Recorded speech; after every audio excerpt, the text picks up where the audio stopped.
Hello सलाम नमस्ते सत श्री अकाल दोस्तों। आप कितने भी बड़े मोदी आलोचक हों, लेकिन आपको प्रधानमंत्री श्री नरेंद्र मोदी की ऊर्जा का तो कायल होना ही पड़ेगा। भारी भरकम अमेरिका दौरा और फिर मिस्र का दौरा और घर वापसी के फौरन बाद मध्य प्रदेश के भोपाल में मेरा बूथ सबसे मजबूत कार्यक्रम में पार्टी कार्यकर्ताओं को संबोधित करते हुए प्रधानमंत्री श्री नरेंद्र मोदी ने 5 राज्यों में होने वाले चुनाव और 2024 के लोकसभा चुनाव का शंखनाद फूंक दिया। जैसा कि राजनीतिक हलकों में चर्चाएं चल रही थी कि 2024 के लोकसभा चुनाव में अपनी संभावित हार देखते हुए मोदी सरकार बड़े पैमाने पर विपक्षी नेताओं को जेल भेजने का काम कर सकती है। भोपाल में प्रधानमंत्री जी ने अपने भाषण में जो कुछ कहा उससे इन अफवाहों को बल मिलता है। प्रधानमंत्री ने कहा कि जितने भी भ्रष्टाचारी हैं, ये मेरी गारंटी है कि मैं उनको जेल में भेज दूंगा वरना वो भाजपा में आ जाएं। अरे ये बिटवीन द लाइन है। पीएम ने ऐसा कुछ भी नहीं कहा। भाई दिन और रात जिस तरह एक जगह इकट्ठे नहीं हो सकते, उसी तरह भाजपा और भ्रष्टाचार भी एक जगह नहीं हो सकता इकट्ठा। कम से कम मोदी जी के रहते तो बिल्कुल भी नहीं। यकीन ना हो तो कर्नाटका की जनता से पूछ लो। क्या कहा? कर्नाटका दूर है तो चलिए हम आपको ले चलते हैं हरियाणा। न्यूज लॉन्ड्री के हवाले से एक खबर जबरदस्त वायरल हो रही है कि अपनी पहलवान बेटियों के गृह राज्य हरियाणा के मुख्यमंत्री मनोहर लाल खट्टर के प्रिंसिपल ओएसडी रहे नीरज दफ्तुआर की पत्नी अनुपम और बेटे आदित्य को करोड़ों रुपए की 9 एकड़ जमीन और एक कंपनी कथित रूप से कौड़ियों के भाव दे दी गई। हमें यकीन है कि मुख्यमंत्री खट्टर के नजदीकी दफ्तुआर फैमिली को भी पता है कि भ्रष्टाचार को लेकर मोदी जी जीरो टॉलरेंस रखते हैं। तभी तो वो निश्चित हैं कि जल्दी ही न्यूज लॉन्ड्री के खिलाफ कोई ना कोई मामला दर्ज किया जाएगा। अरे कुछ चाहने वाले तो सौभाग्यशाली हैं कि उन्हें महामानव के सामने ही उनकी प्रशंसा का सौभाग्य प्राप्त हुआ। जैसे मिस्र में एक महिला जिसने गीत सुनाया,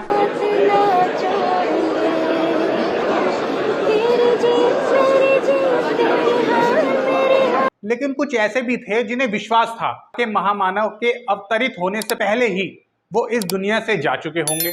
सो उन्होंने अपनी भावनाओं को पहले ही रिकॉर्ड करा दिया ताकि जनता जान ले कि साहब काल अतीत हैं, समय से पार, भूत, वर्तमान और भविष्य वो सभी में मौजूद थे, हैं और रहेंगे। अरे आपने वो गाना सुना है? सुना ही होगा। बरसों पहले उनके बॉलीवुड में चाहने वालों ने रिकॉर्ड कराया था। मुझको देखोगे जहां तक, मुझको पाओगे वहां तक, रास्तों से कारवां तक, इस जमीन से आसमां तक, मैं ही मैं हूँ, मैं ही मैं हूँ। अतीत में की गई अपनी इसी प्रशंसा को सही सिद्ध करते हुए एंटायर पॉलिटिक्स डिग्री धारक पीएम ने भोपाल के कार्यकर्ता सम्मेलन में इस्लामिक स्कॉलर की हैसियत से दुनिया भर के मुफ्तियों को याद दिलाया कि 3 तलाक इस्लाम का हिस्सा नहीं है। बाबा साहब भीमराव अंबेडकर और उनके संविधान को ना मानने वाले दलित आरक्षण विरोधी आरएसएस के प्रोडक्ट मोदी जी ने पसमानदा मुसलमानों के खराब हालात पर अफसोस जताया।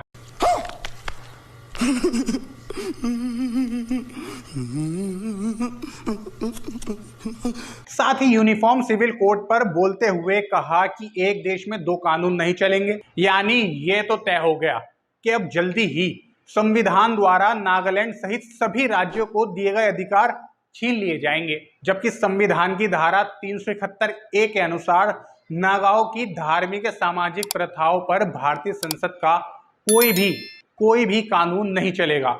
धारा 371 के कई अनुच्छेद हिमाचल प्रदेश, उत्तराखंड, गुजरात, आंध्र प्रदेश, मिजोरम, सिक्किम, मणिपुर वगैरह को विशेष अधिकार देते हैं। मणिपुर का मैतेई समुदाय यही तो कह रहा है कि हमें पहाड़ी क्षेत्रों में जमीन खरीदने का अधिकार होना चाहिए, लेकिन कुकी और बाकी आदिवासी जनजातियां महामानव की प्रशंसा में क्या आयोजन करेंगी, ये देखना भी दिलचस्प होगा।